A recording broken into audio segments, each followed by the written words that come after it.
Suite au travail mené sur les lois laïques des années 1880, nous allons étudier aujourd'hui Aristide Briand et la loi de séparation des Églises et de l'État. En problématique, nous nous demanderons quels sont les enjeux de la loi de 1905. Après la séparation de l'école et de l'Église, avec les lois laïques de Jules Ferry, vient le temps de la séparation des Églises et de l'État. Pour mieux comprendre cette séparation, il est nécessaire de revenir sur le contexte de l'époque.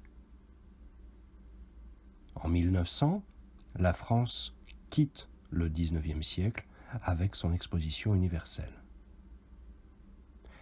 On construit pour l'occasion la Tour Eiffel, le Grand et le Petit Palais, ainsi que le pont Alexandre III. Les frères Lumière présentent leurs films sur écran géant, comme l'arrivée d'un train en gare de La Ciotat.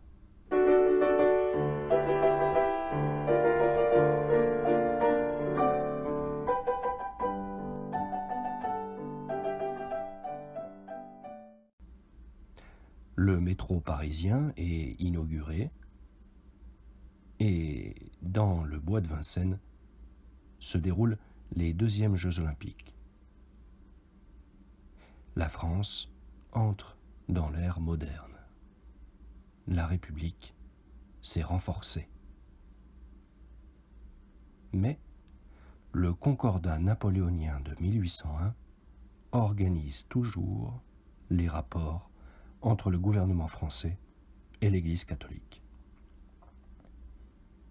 Dans une France moderne avec une république forte, l'Église catholique anti-républicaine n'a plus sa place de religion d'État.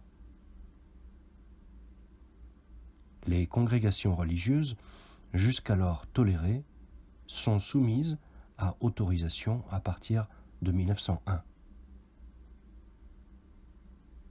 Celles qui n'ont pas été autorisées sont interdites d'enseignement en 1904. Le pape rompt alors les relations diplomatiques avec la France.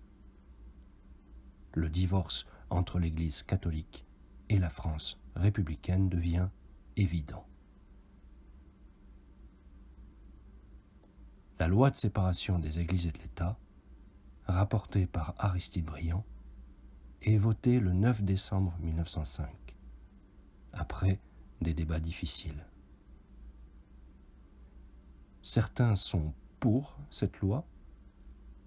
Ainsi, le pasteur Louis Lafont écrit en 1905 « Je suis, et tous les protestants avec moi, pour la laïcisation complète de l'État.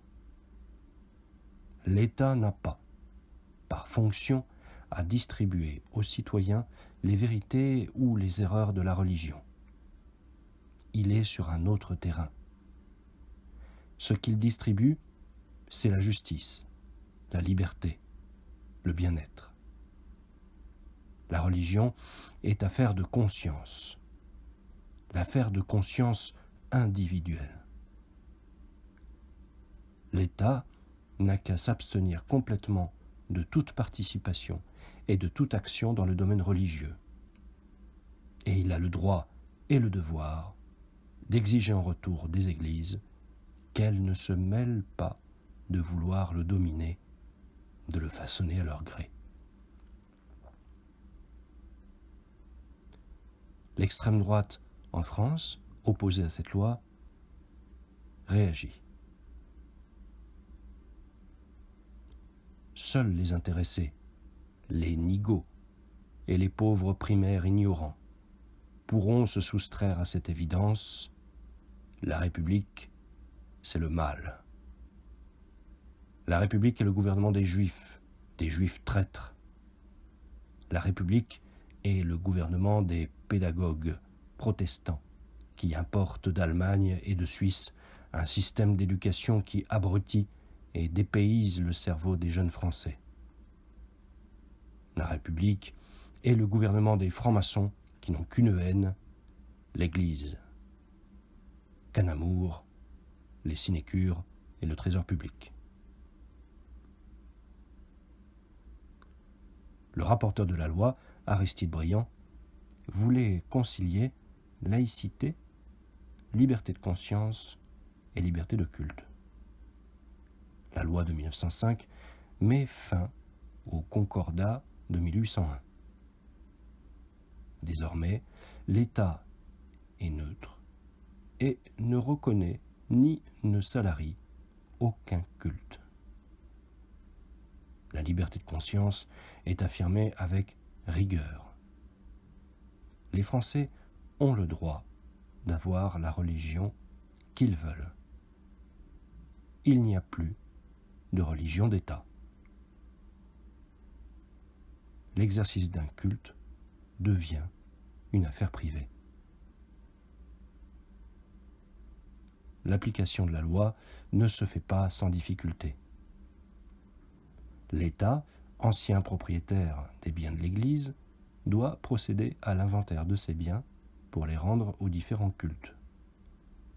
Il s'expose à l'hostilité des populations catholiques qui voient dans la loi de 1905 un abandon de l'État français.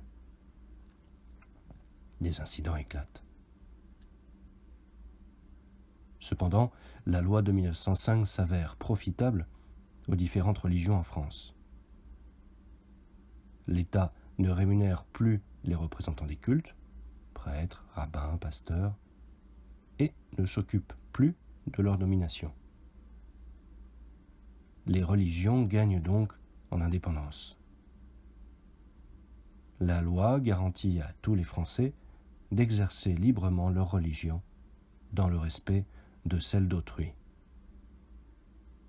La loi de 1905 devient un des piliers de la laïcité républicaine.